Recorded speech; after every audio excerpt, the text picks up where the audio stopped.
En primer lugar, agradezco al doctor Pablo González Casanova la invitación para participar en este ciclo. Y creo que le agradezco también que él haya elegido el tema para que hable hoy sobre sistemas complejos, aunque se trata de un tema en el cual tengo trabajado unos cuantos años y he llegado a conclusiones bastante heterodoxas, y espero que pueda decir cosas que escandalicen suficientemente como para provocar una discusión, que es lo importante en estas reuniones. En general, las pláticas sobre cualquier tema que tenga que ver con complejidad suelen empezar con un chiste que por demasiado manido no me gusta repetir, que la complejidad es un tema muy complejo.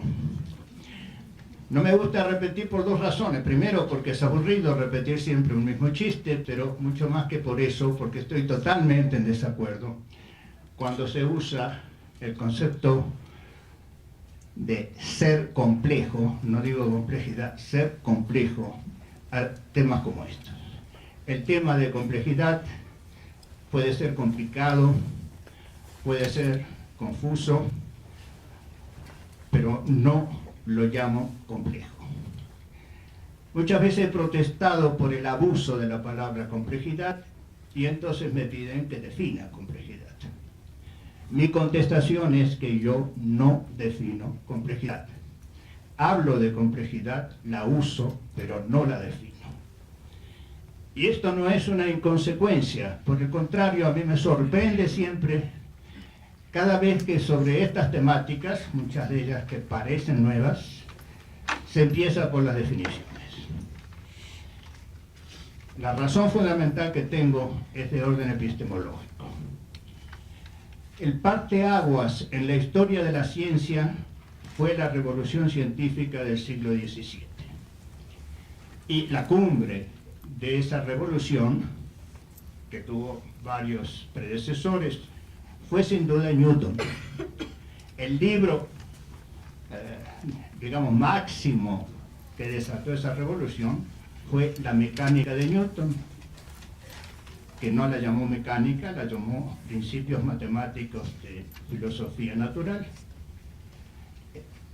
La revolución que provocó ese libro fue fundamentalmente haber explicado el movimiento de los planetas.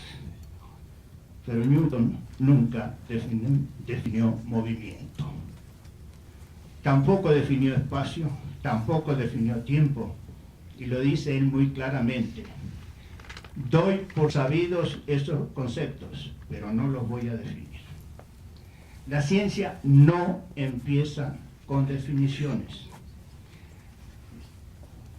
Quien dijo más claramente esto fue uno de los máximos filósofos de nuestro siglo, Bertrand Russell, cuando enunció: la ciencia no empieza con sustantivos, empieza con adjetivos y con verbos.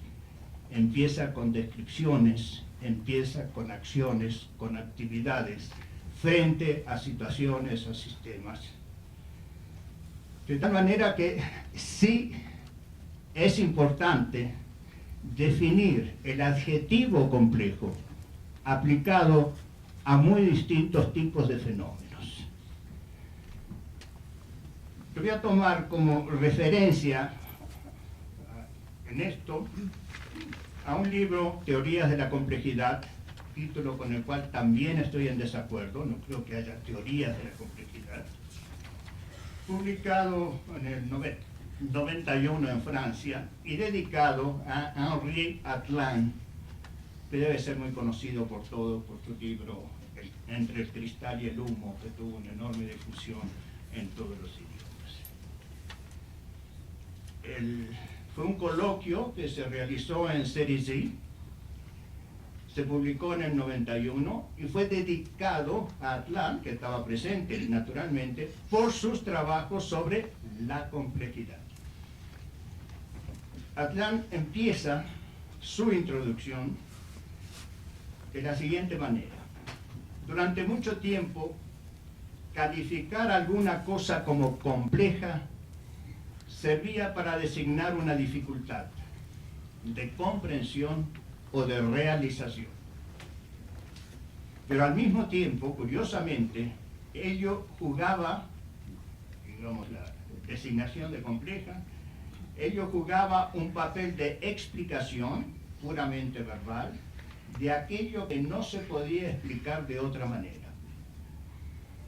La constatación de complejidad permitía a menudo y permite todavía justificar la carencia de teoría y aún suplir, aunque de manera ilusoria, la insuficiencia de las explicaciones. Es solo desde hace poco tiempo que la complejidad, cesando de ser una invocación, se ha convertido en problema, un objeto en sí de estudio y de investigación sistemática. Este cambio de estatus es significativo y constituye un hecho importante en la historia reciente de las ciencias de la naturaleza. Pero Atlan sigue hablando sobre complejidad y llega a una conclusión con la cual voy a disentir, en donde dice, se pregunta él mismo, ¿qué quieren decir los atributos de organizado y complejo cuando se aplica a los fenómenos naturales? Y él mismo contesta. Hemos encontrado tres nociones diferentes de complejidad. Dos de ellas son formalizadas y designan: una, la dificultad para que una máquina programada pueda llevar a cabo una tarea, y otra, la incertidumbre probabilística sobre una estructura observada. La tercera designa una intuición, subrayo, una intuición no cuantificada sobre nuestra dificultad de comprender una exposición, una idea. Atlan resume aquí una actitud que es muy frecuente.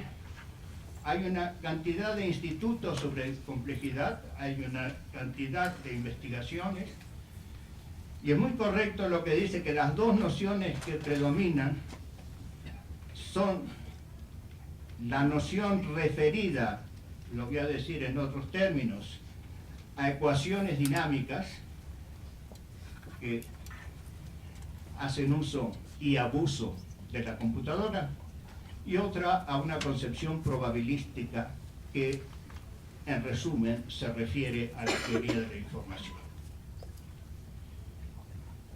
Ese es un tema para extenderse mucho, pero no es el centro de lo que me han pedido decir hoy. Quiero significar solamente que ese enorme uso de ecuaciones dinámicas o de teoría de la información significa restringir el estudio de fenómenos complejos a lo que es matematizable. Más aún, no solo a lo que es matematizable, a lo que es traducible en una parte muy restringida de la matemática, fundamentalmente ecuaciones dinámicas. La protesta mía, que hago pública aquí, es que la mayor parte de los graves problemas que afectan a la humanidad hoy, fundamentalmente las ciencias sociales, en la economía, en la política, que son fenómenos, voy a usar la palabra y después tratar de calificarla, fenómenos de enorme complejidad, quedan totalmente fuera de estos intentos de reducir el tema a lo que es matematizable. Aclaro que yo no soy adversario de las matemáticas, vengo de la física y de la matemática. Aclaro que no soy contrario a la computadora. Yo soy un hombre muy viejo, como estudiante en la Universidad de California, usé la primera computadora electrónica que llegó a la costa del Pacífico, de tal manera que desde el comienzo de la computadora he estado con ella. Pero precisamente puedo hablar porque, como decía el poeta, conozco al monstruo porque vengo de sus entrañas. El problema es qué podemos matematizar, qué es matematizable y qué queda fuera de las matematizaciones. Como he dicho, hay muchas maneras de hablar de complejidad. Lo común es, una vez que ha matematizado uno un tema, se define un cierto algoritmo que se pone en la computadora. La complejidad del problema se transfiere a la complejidad del algoritmo. Del algoritmo, este es complejo también. Complicado. Del algoritmo que define, que ha matematizado ese problema, y la complejidad del algoritmo se mide por el tiempo de una computadora, que es una computadora estándar. Cuando más tiempo necesita para computar ese algoritmo, más complejo es el problema. La complejidad queda muy restringida a eso. El enorme Instituto de Santa Fe dedicado a la complejidad y ha congregado muchísimos premios Nobel y donde han salido trabajos extraordinariamente importantes. Esto no va en detrimento de la enorme importancia de esos trabajos. Lo que digo es que queda todo un conjunto enorme de problemas que nos atañen muy de cerca en el mundo actual en que estamos viviendo, que quedan fuera de esos estudios. Si consideramos los problemas del medio ambiente, los problemas de salud, los problemas de educación, son problemas no reducibles a ecuaciones matemáticas. Tenemos por eso que decir, como dice Atlan en lo que he leído, y que ahora está mojado con café, que son intuiciones y formas de hablar, que es más o menos lo que he leído. No, yo creo que son problemas que se pueden estudiar con mucha precisión. Precisión no quiere decir matemáticamente. Se pueden estudiar sistemáticamente y que es todo un conjunto de problemas que ha quedado fuera de los estudios universitarios, ha quedado fuera de los programas, simplemente porque es muy difícil hacerlo. Difícil, no complejo.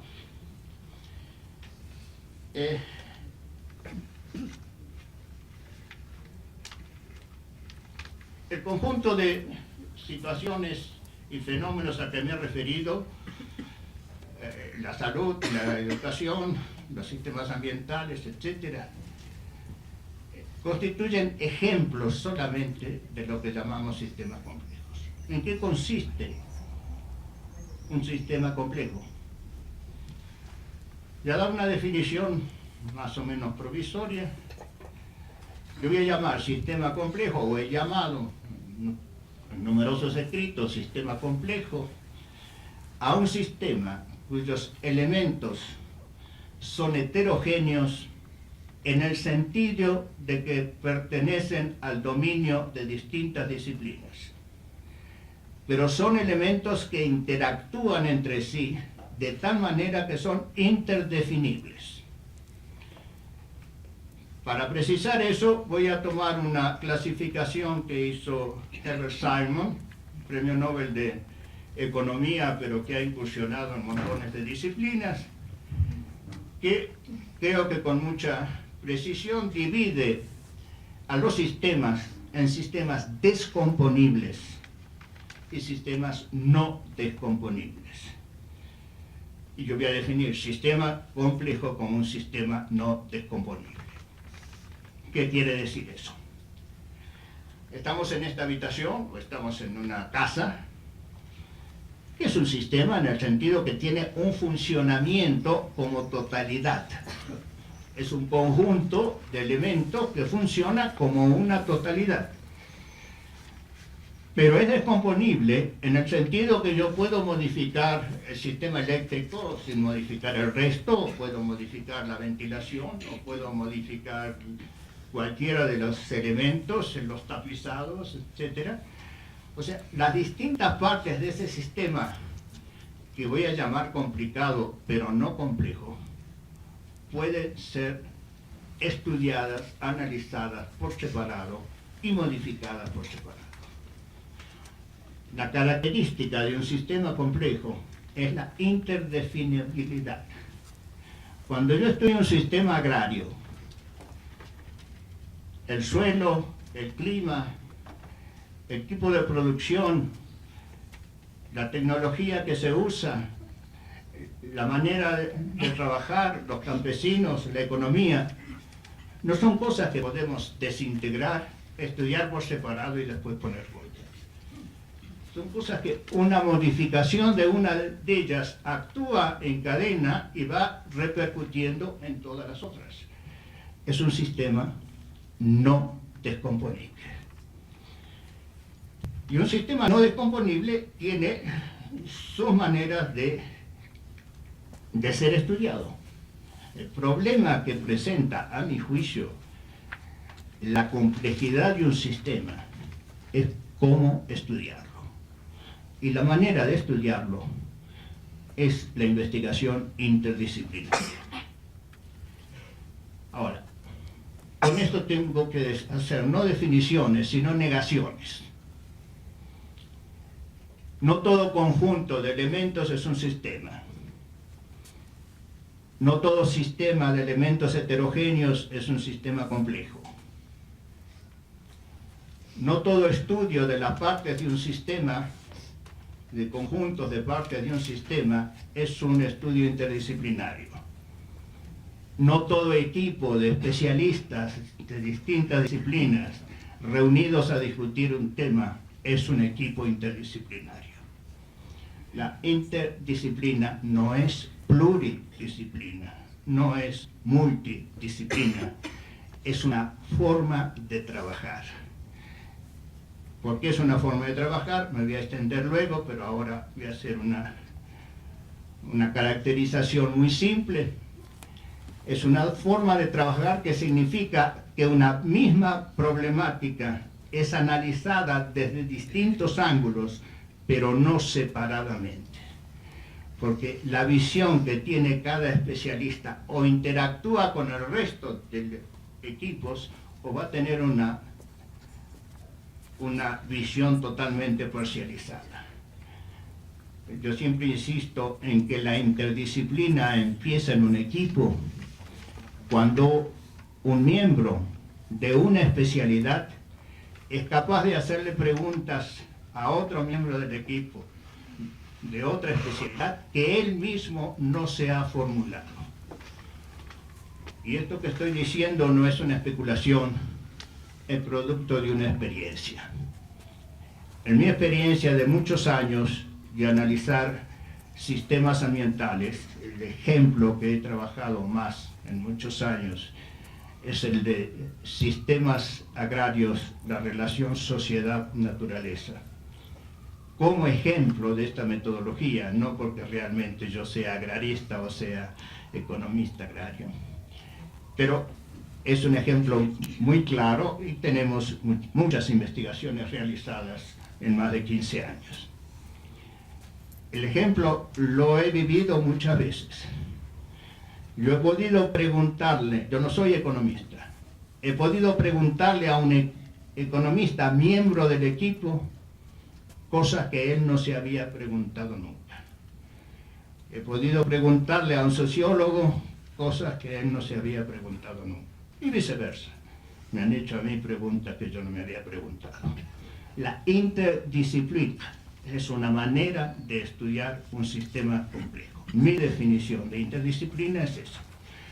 Por eso el tema es investigación interdisciplinaria de sistemas complejos, que no es investigación disciplinaria y justo junto con sistemas complejos, es el nombre de apellido de una sola entidad, si ustedes quieren decirlo de esa manera. Ahora, cuando se estudia un sistema de ese tipo, vamos a poner otra vez como ejemplo un sistema agrario, otro ejemplo que hemos estudiado mucho y hay un equipo en la Universidad de Buenos Aires trabajando en eso, el cual yo puse en marcha, es por ejemplo la política científica y tecnológica como sistema complejo. porque en esa política entra la producción, entra la economía, entra el comercio, entra una cantidad de factores enormes, que es, lo que digo, elementos heterogéneos, porque pertenecen al dominio de distintas disciplinas, pero que actúan de tal manera que son interdefinibles. Quiero hablar un poquito de esta interdefinibilidad antes de seguir adelante. Los primeros trabajos en los cuales me tocó enfrentarme con este tipo de problemáticas fue un pedido que me hicieron hace muchos años, Numa y IFIAS, de estudiar los terribles efectos de las sequías que hubo a principios de la década de los 70. Hay varios aquí que me conocen este tema y les pido que me disculpen si ya me han oído hablar de estas cosas. A principios de los años 70 hubo enormes sequías en casi todos los continentes, hubo una mortandad tremenda, hubo una desnutrición muy extendida, sobre todo en el África, en la India, en partes de Latinoamérica. Yo seguía funcionando como meteorólogo en aquella época y climatólogo. La pregunta que me hicieron es, ¿por qué esta sequía tuvo efectos tan terribles? Yo concentré de entrada mi estudio en el Sahel, que es el conjunto de países que está al sur de Sahara. Y realmente me encontré con dos conjuntos de obras que podían constituir dos bibliotecas. Lo que yo llamé, un poco peyorativamente, la biblioteca del establishment, que daba como explicación la sobreexplotación de los recursos, el sobrepastoreo en el Sahel de los seminómados, la explosión demográfica. Todo eso había significado que una sequía había llegado al borde de la resistencia de esas regiones y había terminado en catástrofe. Había otra biblioteca, particularmente dirigida por un grupo socialista en Francia, que escribió 3 volúmenes sobre esto, titulado Qui se nourrit de la famine en Afrique, según el cual la explicación era completamente distinta. La explicación de los terribles efectos era que la colonización francesa había producido toda una franja de cultivo de cacahuate y de algodón, que efectivamente tuvo una producción enorme y suplió toda Europa durante mucho tiempo. Que los nómades y seminómades, cuando había sequía en el norte, solían retirarse hacia el sur y más hacia la costa, y eso les permitía resistir los efectos de la sequía, que esa franja había significado una barrera y que los nómades no pudieron retirarse, y entonces se le murieron los animales y finalmente hubo una desnutrición. Una investigación no muy extensa, pero que me llevó algunos meses, mostró que las dos teorías eran completamente falsas. ¿Qué habría que hacer? En esa época me dediqué a estudiar todas las sequías que había habido en el África desde el principio del siglo. Y encontré una cosa muy clara. Esa última sequía, la más catastrófica, no había sido la peor sequía desde el punto de vista físico, desde el punto de vista climatológico. Había habido sequías mucho más terribles a principios del siglo sin ninguno de esos efectos. Voy a abreviar porque mi objetivo no es hablar de eso, sino hablar qué quiero decir por interdependencia y qué quiero decir por sistema, por reacción sistémica. Lo que había pasado es simplemente, el análisis sociológico y económico lo demostró plenamente, que esas sociedades se habían hecho más vulnerables a una perturbación como la sequía, y se habían hecho más vulnerables Primero porque la colonización francesa rompió con muchas de las reglas que tenían los nómades y seminómades, precisamente para precaverse de esos fenómenos, entre otras cosas. El retiro hacia el sur, cuando había sequías, fue cortado por las divisiones políticas que se hicieron en ese momento.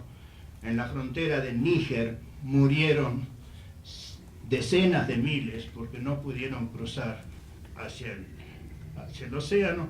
O sea, la sociedad se había hecho más vulnerable. De aquí vino una de las concepciones del análisis sistémico. La sociedad, con sus costumbres sociológicas, económicas, políticas, tiene cierta resistencia a perturbaciones exteriores.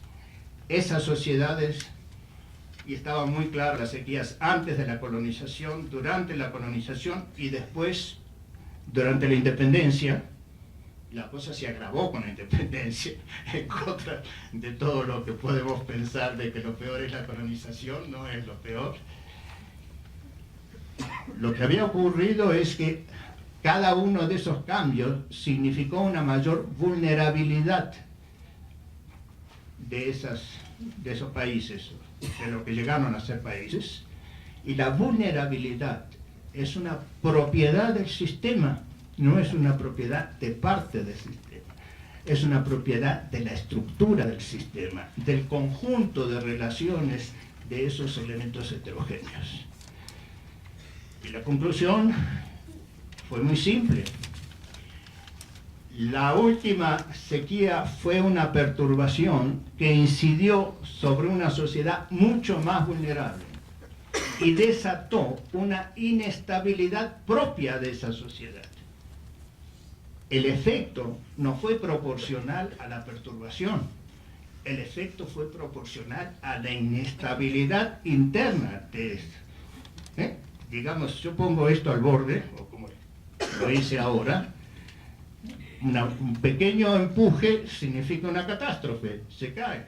Esa catástrofe no es proporcional a mi empuje, es proporcional al sistema inestable que está ahí y una perturbación los quita del equilibrio.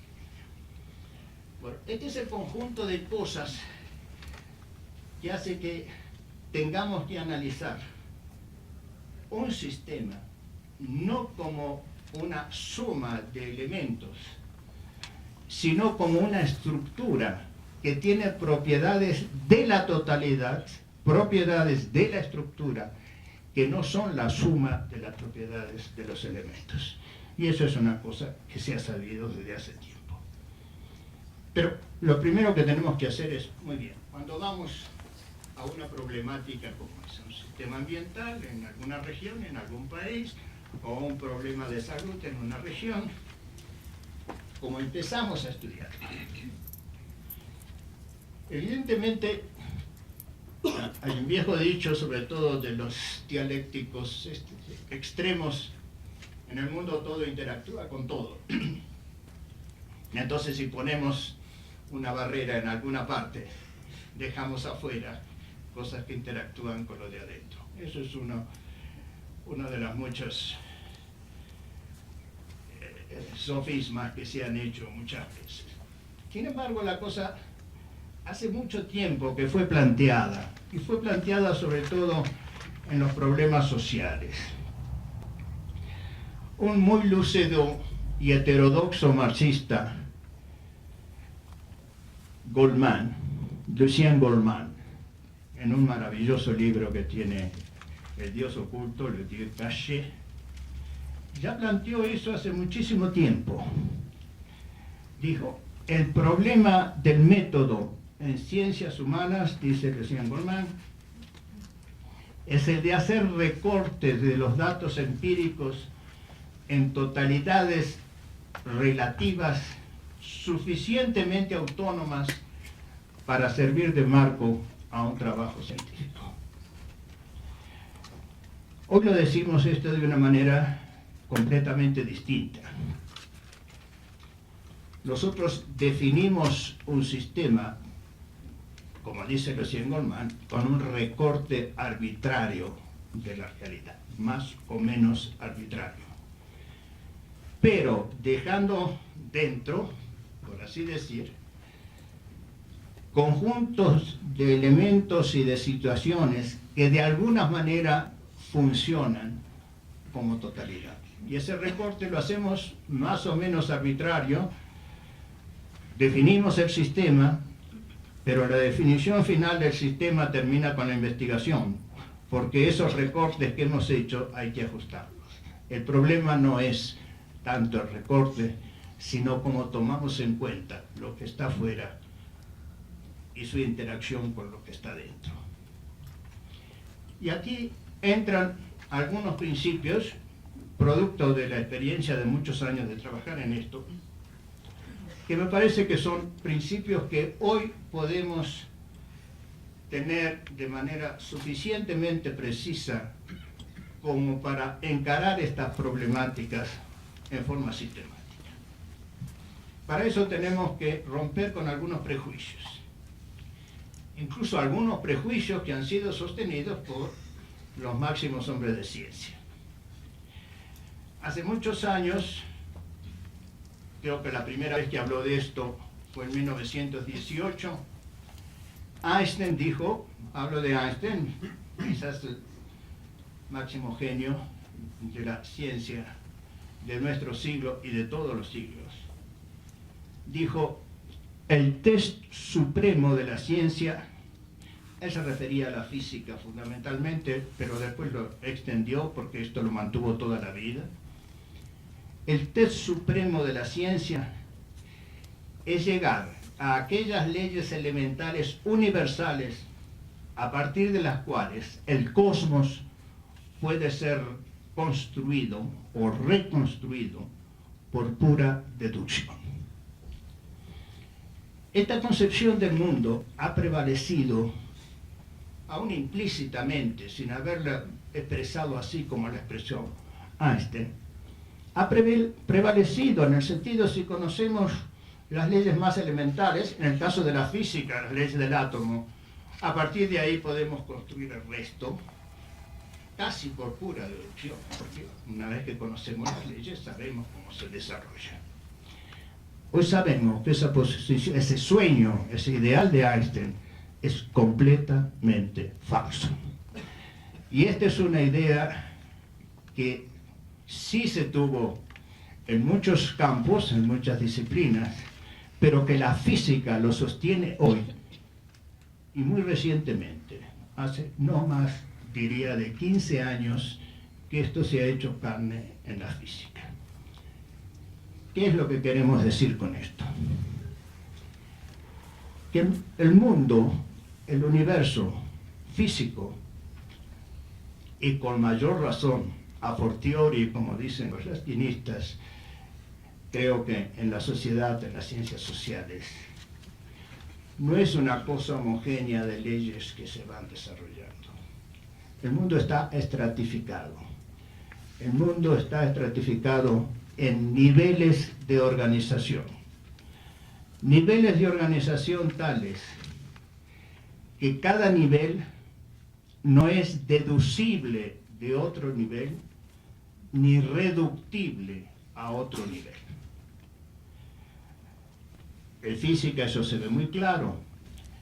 Cuando estamos en la física de materiales, el hecho que se descubra otra partícula elemental que puede revolucionar un poco las ideas sobre el átomo, no modifica en absoluto las leyes que se están trabajando a ese nivel. O sea, cada nivel tiene sus propias leyes de organización que no son reducibles a los otros niveles, pero que no son autónomas, son semi-autónomas, en el sentido que hay interacciones. Desde luego, lo que pasa a nivel molecular tiene que ver con el átomo y lo que pasa a nivel macro tiene que ver con las moléculas, pero la dinámica interna de cada nivel es independiente. Independiente como dinámica, pero como sistema es interdependiente en el sentido que una de ellas influye sobre otro. Este es un tema muy extenso que tendríamos que hablarlo con mucho detalle y que ahora solamente puedo detallar. Pero eso es un principio para mí fundamental para analizar un sistema complejo. Es muy cierto que cuando estudiamos un medio agrario, tiene mucho que ver que la producción que tiene ese medio tenga salida comercial. Y eso tiene bastante que ver con lo que rigen los mercados nacionales e internacionales. También tiene bastante que ver con la tecnología que se importa o que se impone, tecnología que se trae también nacionalmente o internacionalmente. También tiene que ver con las políticas.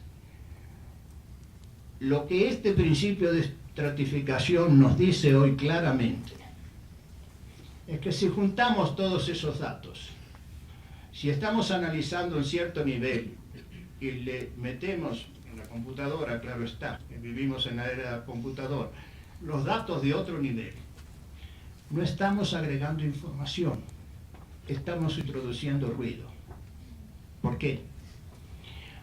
Porque los datos de otro nivel corresponden a dinámicas distintas y a actores distintos, cuyos efectos sí actúan sobre el nivel inferior, por así decirlo, sobre otro nivel, pero cuyas dinámicas no están interrelacionadas, sino a través de mediaciones muy grandes. Esto permite encarar este tipo de sistemas complejos, sociales, económicos, políticos, con una metodología que ordena la investigación de una manera diferente.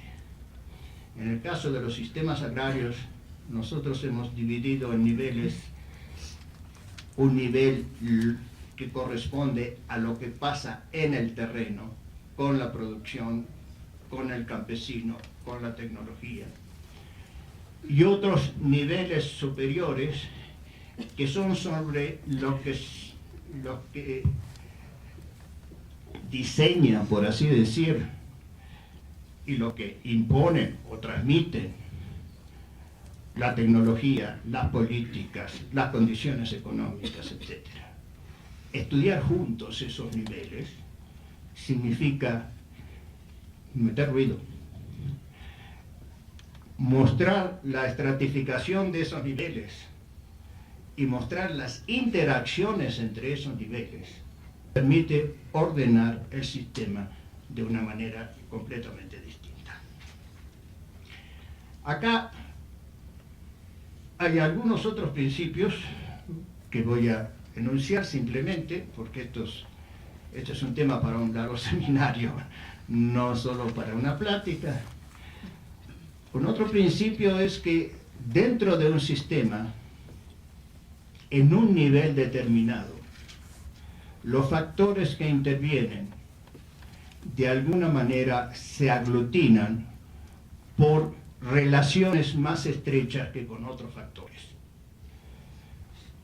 En un primer nivel de un sistema agrario, hay factores que forman parte del medio físico, el suelo, el agua, el clima. Hay factores que forman parte de la producción misma, el tipo de producción, la tecnología. Hay factores que forman parte de la sociedad que trabaja eso o de la sociedad que da los medios para trabajar eso. Estos constituyen subsistemas que tienen una interconexión entre ellos mayor que con los elementos de los otros subsistemas. Y esto nos permite nuevamente poder hacer análisis de los subsistemas de manera semi-independiente. Y semi-independiente porque, digamos, hay un único sistema que es el sistema productivo que está ahí y que va a tener un producto externo de muchos tipos. Por consiguiente, el problema es el estudio de los factores locales de cada subsistema, local no geográficamente, sino local en cuanto a que es un subsistema separado, y el estudio de las interrelaciones. Es en este punto donde interviene el trabajo interdisciplinario. Y digo en este punto porque cuando estudiamos un sistema agrario, naturalmente que necesitamos un especialista en suelo, naturalmente que necesitamos un especialista en clima, naturalmente que en el otro lado necesitamos a alguien que conozca bien la tecnología de producción y un economista, etc. Pero el problema es cómo interactúan esos factores. Y la interdisciplina empieza en la interacción de esos factores, en una forma de trabajar que la tenemos publicada por ahí, pero que ahora no tengo mayor tiempo para poder extenderme.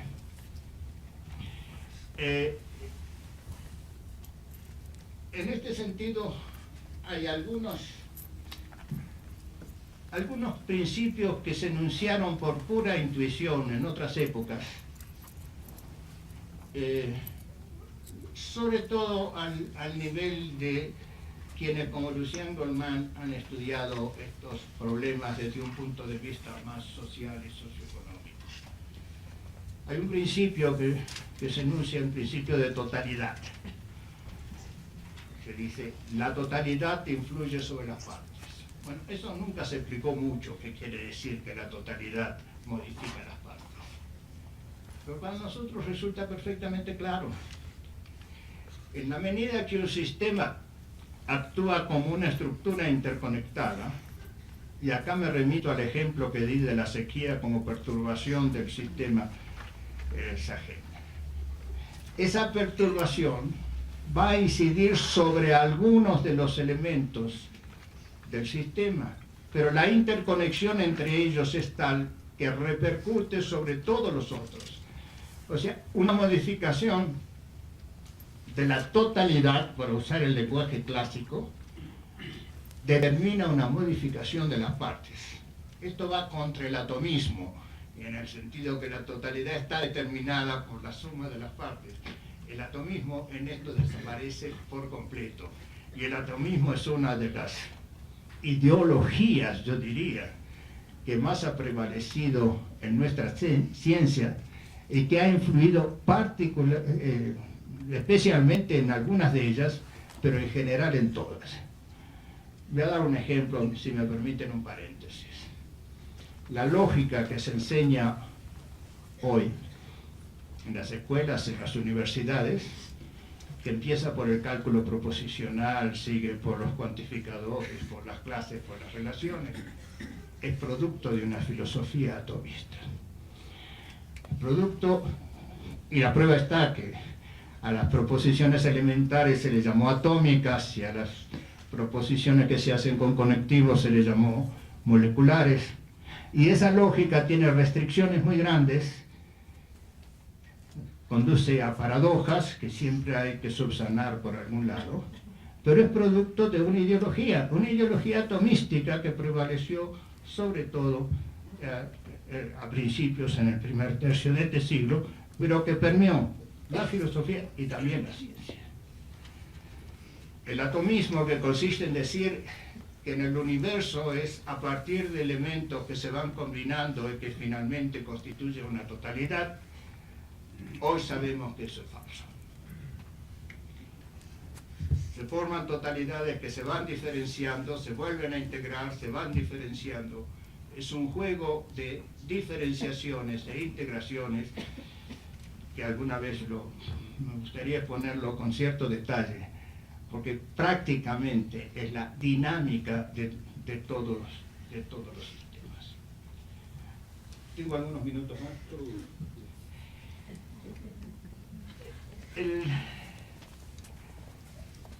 Hay tres principios entonces a los cuales he referido. Un principio de estratificación, hay niveles de organización que tienen su propia dinámica y sus propios actores, que no son ni reducibles a ni deducibles de otros niveles, pero que interactúan con ellos.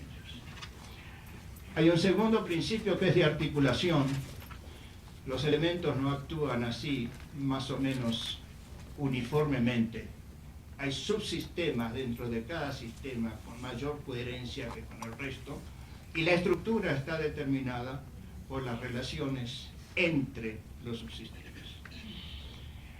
Hay un tercer principio que llamo de organización sistémica, en el sentido que modificaciones de la totalidad modifican las partes, y que precisamente las influencias externas actúan sobre el sistema, su totalidad o algunas partes de ella, pero eso repercute, por eso es un sistema, repercute en las otras partes.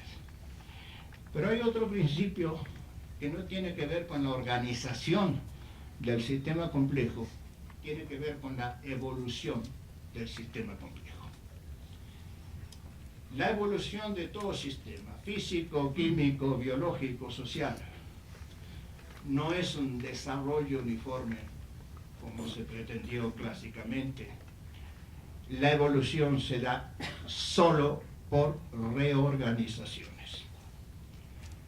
Y la famosa no linearidad que está hoy de moda, y con razón, cuando se habla de complejidad, de caos, etc., representa simplemente esa evolución por reorganizaciones. ¿Qué quiere decir esto? Quiere decir que un sistema, en la medida que se conformó como sistema, quiere decir que tiene un mecanismo de compensaciones que le ha evitado desintegrarse como sistema. Ese mecanismo de compensaciones, que porque funciona, es porque podemos ver que es un sistema. Ese sistema de compensaciones es capaz de recibir perturbaciones o fluctuaciones de afuera hasta cierto límite.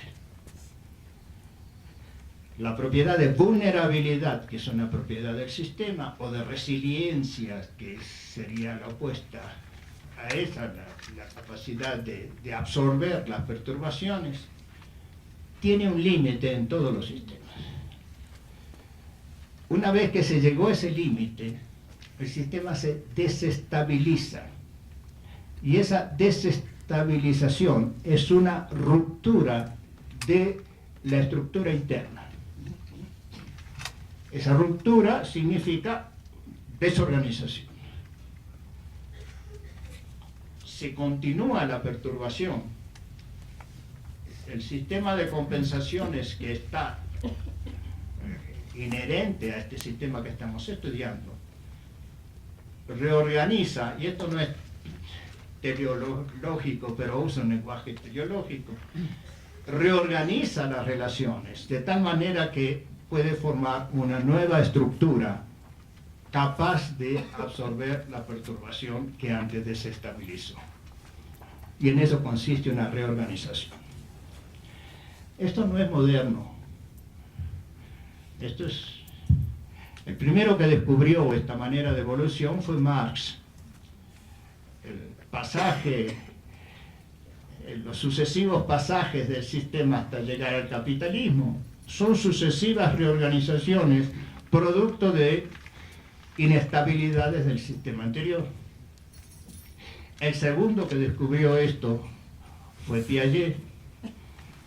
En los estadios del desarrollo psicogenético mostró que en cada estadio hay una cierta lógica que predomina, capaz de resolver ciertos problemas, pero que se desestabiliza en un momento dado y tiene que reorganizarse, y el desarrollo del sistema cognitivo es por sucesivas reorganizaciones. Quizás la ley más universal que exista, si la queremos llamar ley, es que toda evolución no se produce por desarrollo paulatino. En etapas sí, naturalmente, que hay desarrollo, pero en los grandes periodos de evolución son sucesivas reorganizaciones.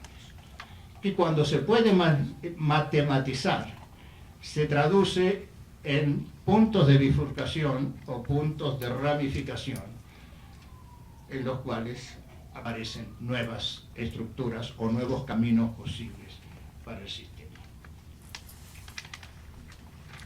Tengo que terminar pronto, voy a referirme a un solo tema.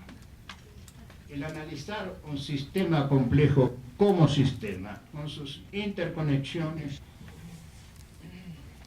con la necesidad de prestar atención simultáneamente a la totalidad cómo funciona y a las partes cómo se adaptan o no se adaptan a ese funcionamiento, implica una reconsideración de muchas de las nociones básicas que un poco desaprensivamente se usan en ciencia.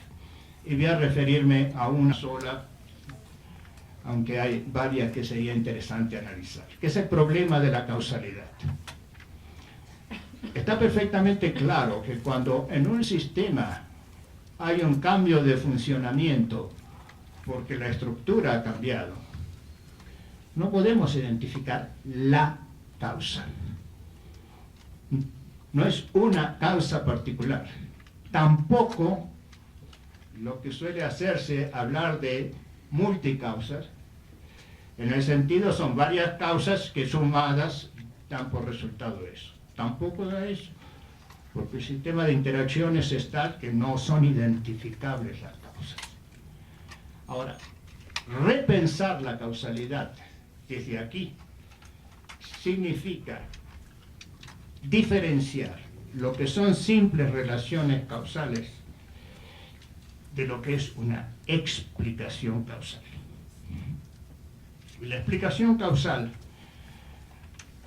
supera simples relaciones. Sobre las relaciones causales, Hume dijo todo lo que se podía decir cuando mostró que efectivamente la relación causal, la simple relación causa-efecto, es una descripción que de alguna manera se refiere a una repetición de hechos que se ha dado en el pasado y no sabemos si sigue, etcétera, etcétera. Una explicación causal es otra cosa.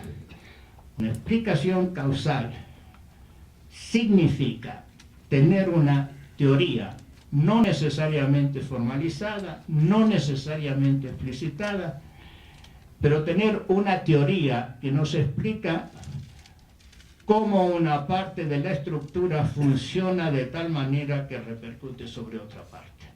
No es la causa y el efecto, son relaciones estructurales las que entran en juego. Y la explicación está en una teoría de ese funcionamiento, no en la naturaleza, que es donde ocurren las cosas. Nosotros atribuimos a la naturaleza lo que nuestra teoría señala como relaciones dentro de una estructura. Y eso decía, esto funciona así, y decimos, entonces en la naturaleza ocurre realmente eso. Pero la explicación causal significa tener una teoría en las cuales las relaciones entre elementos que representan la estructura del sistema se pueden establecer lógicamente y por consiguiente atribuir. El estudio de un sistema complejo obliga a revisar totalmente lo que corrientemente se entiende por causalidad.